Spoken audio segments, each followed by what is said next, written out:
Pre viewers, अनुपम entertainment classes में एक बार फिर आपका स्वागत है।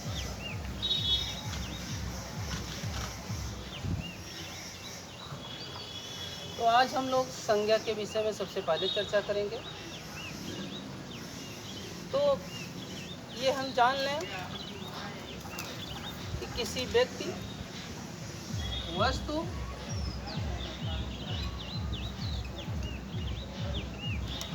स्थान,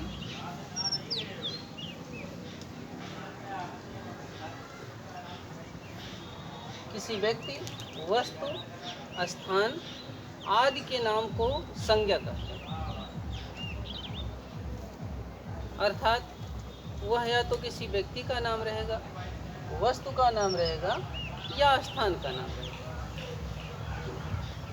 तो संज्ञा और नाम को हम पर्यायवाची भी कह सकते हैं, लेकिन व्याकरण में संज्ञा नाम ही प्रचलित है। इसके बाद हम संज्ञा के भेद की चर्चा करेंगे। यह कितने प्रकार की है, तो ये हम जान लें कि हम हिंदी व्याकरण पढ़ रहे हैं। हिंदी में संज्ञा 3 प्रकार की है।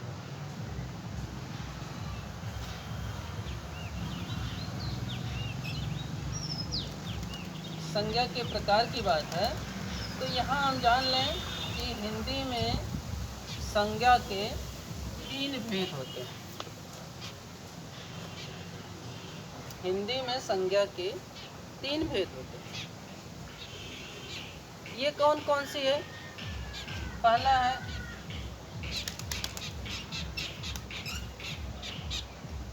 व्यक्तिवाचक संज्ञा, दूसरा है जातिवाचक संज्ञा,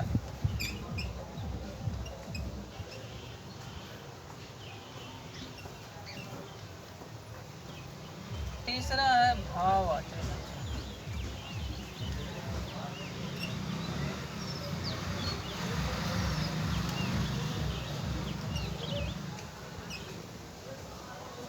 तो फिर से ध्यान दीजिए, पहला है व्यक्तिवाचक संज्ञा, दूसरा जातिवाचक संज्ञा, तीसरा भाववाचक संज्ञा।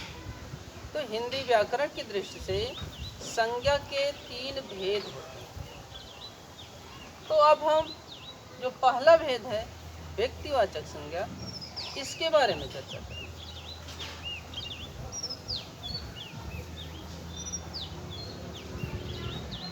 तो यहाँ इसकी परिभाषा, जब किसी विशेष व्यक्ति, विशेष वस्तु, विशेष स्थान का ज्ञान होता है, उसे हम व्यक्तिवाचक संज्ञा कहते हैं। यहाँ व्यक्ति विशेष की चर्चा होती है, यह वस्तु भी विशेष रहना चाहिए या स्थान भी विशेष रहना चाहिए। तो इस प्रकार की संज्ञाओं को हम व्यक्तिवाचक संज्ञा कहते हैं। यहाँ हम लिख सकते हैं राम, श्याम,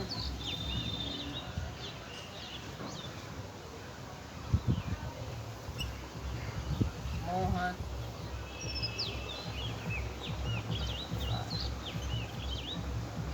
तो व्यक्ति की विशेषता होती है, वह हम व्यक्तिवाचक संज्ञा कर सकते हैं।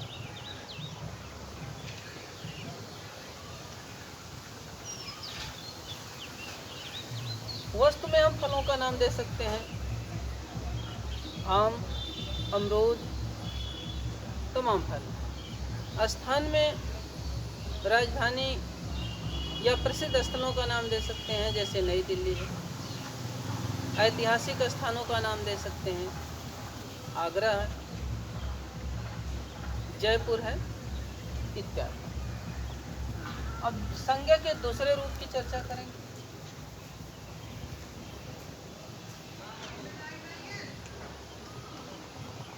जातिवाचक संज्ञा,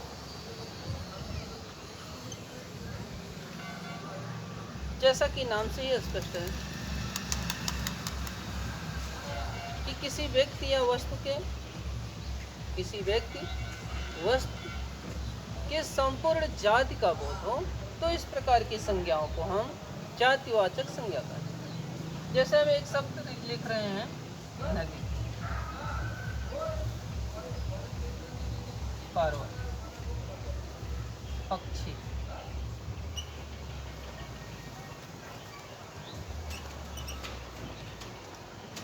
यहाँ नदी का मतलब इसमें तमाम नदियाँ हैं, गंगा है, यमुना है, सरस्वती है, कृष्णा, कावेरी, तमाम।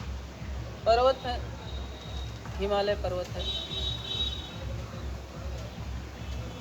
तो यहाँ पर्वत के भी कई प्रकार हैं, उनकी हम चर्चा कर सकते हैं। पक्षी हैं, तो पक्षियों की भी एक जात है, इसमें अगर अलग अलग करेंगे तो कोई कौवा है, कबूतर है, गिद्ध है, चील है, मोर है, तमाम पक्षी हैं। तो ये एक जाति का बोध कराए। जब संपूर्ण जाति का बोध कराते हैं तो इसका मतलब है कि वहाँ हम जातिवाचक संज्ञा उसे कहते हैं। तीसरा है भाववाचक संज्ञा।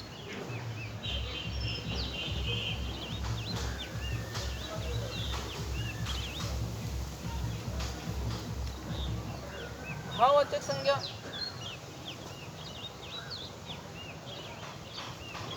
संज्ञा के जिस रूप से गुण, दशा, अवस्था या व्यापार का बोध होता है, तो इस प्रकार की संज्ञा को हम भाववाचक संज्ञा कहते हैं। जैसे सुंदरता,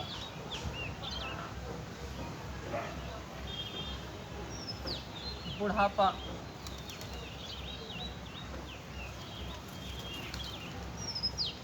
बचपन,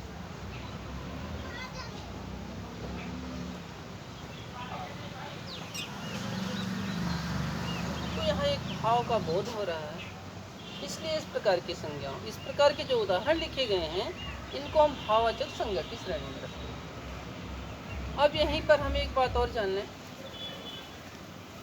कि दो यानी भाववाचक जो संज्ञा है, इसमें भी दो भेद हैं। एक है समूहवाचक संज्ञा, यहाँ एक है समूहवाचक संज्ञा,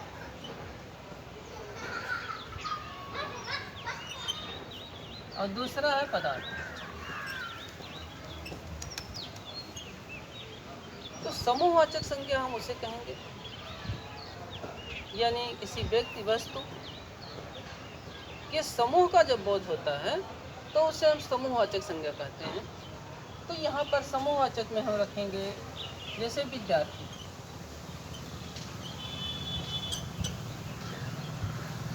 सेना,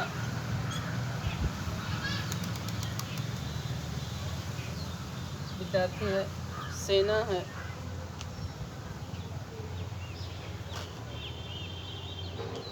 टुकड़ी है, गिरोह है, संघ है, तो ये सब एक समूह का बोध कराते हैं। अतः यहाँ पर समूहवाचक संज्ञा। पदार्थ की वाचक संज्ञा की हम बात कर रहे हैं, तो संज्ञा ऐसी किसी वस्तु को कहेंगे जिससे पदार्थ का बोध होता है, वो भी ऐसा पदार्थ होना चाहिए जिसे हम गिन न सकें। तो यहाँ है सोना है, चांदी है, जल है, हीरा मोती इत्यादि सब हम लिख सकते हैं। तो ये संज्ञा और उसके भेद होते हैं। अब हम और आगे बढ़ रहे हैं।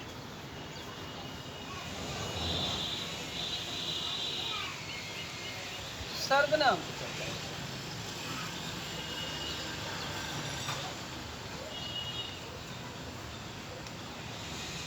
सर्वनाम जैसा कि नाम से ही स्पष्ट है कि सबका नाम, लेकिन हम किसी का नाम ले लेंगे तो संज्ञा का बोध, इसलिए हमें जान लें कि ऐसे शब्द जो संज्ञा के स्थान पर प्रयोग किए जाते हैं, संज्ञा के स्थान पर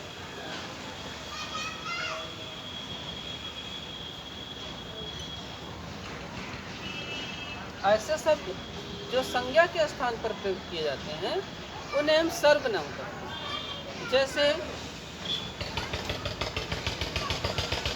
राम एक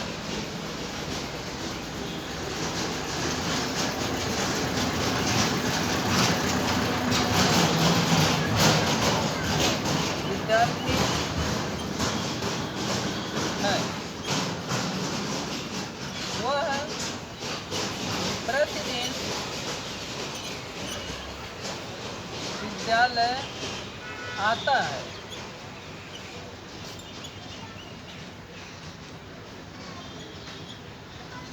यहाँ वाक्य है राम एक विद्यार्थी है, वह प्रतिदिन विद्यालय आता है। तो अगर हम राम की चर्चा करें तो यह संज्ञा का बोध करा रहा है, लेकिन वह प्रतिदिन विद्यालय आता है। वह जो है राम के लिए प्रयोग किया गया है, अतः वह शब्द क्या है? सर्वनाम है। तो यहाँ सर्वनाम के उदाहरण में हम दे सकते हैं वह, हम, तुम, वे, आप। ये सब सर्वनाम के ही उदाहरण। अब हम सर्वनाम और उसके भेद की चर्चा करेंगे। तो यहाँ हम जान लें कि सर्वनाम को 6 भेदों में बांटा गया है। उसमें पहला है पुरुषवाचक सर्वनाम, जो कि 6 भेदों में सबसे महत्वपूर्ण है। पुरुषवाचक सर्वनाम 6 भेदों में सबसे अधिक महत्वपूर्ण है।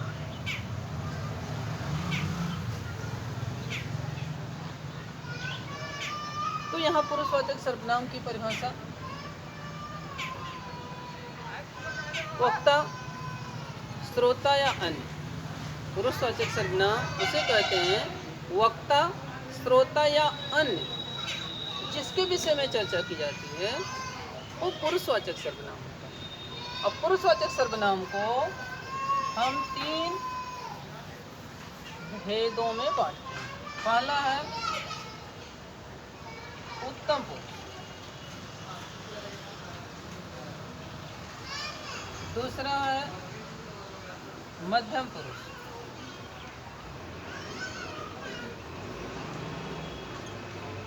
तीसरा है अन्य पुरुष,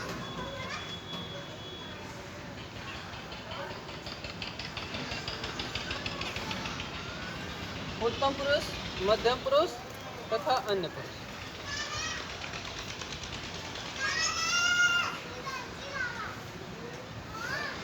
तो यहाँ ये इसके प्रकार। अब जो है उत्तम पुरुष की बात करेंगे। उत्तम का मतलब ये होता है कि जो सर्वोत्तम हो, सर्वश्रेष्ठ हो, वही उत्तम पुरुष है। अगर इसकी परिभाषा की चर्चा करें तो इसकी परिभाषा इस प्रकार है कि जो वक्ता होता है, जो बात को कहने वाला होता है, उसे ही हम उत्तम पुरुष कहते हैं। यहाँ इसके उदाहरण के रूप में हम, मैं, या इनसे जो भी बने और शब्द होते हैं, मेरा, हमारा, लेकिन मूल रूप से हम और मैं। तो यह वक्ता है, जो बात को कहता है उसे ही उत्तम पुरुष कहते हैं। दूसरा है मध्यम पुरुष। मध्यम पुरुष जिससे बात की जाती है, जिससे बात की जाती है उसे ही मध्यम पुरुष कहते हैं। इसमें आता है तुम या तुमसे बने हुए शब्द, तुम्हारा, तुम्हारे इत्यादि। अन्य पुरुष ये है जिसके विषय में बात की जाती है, जिसके विषय में बात की जाती है।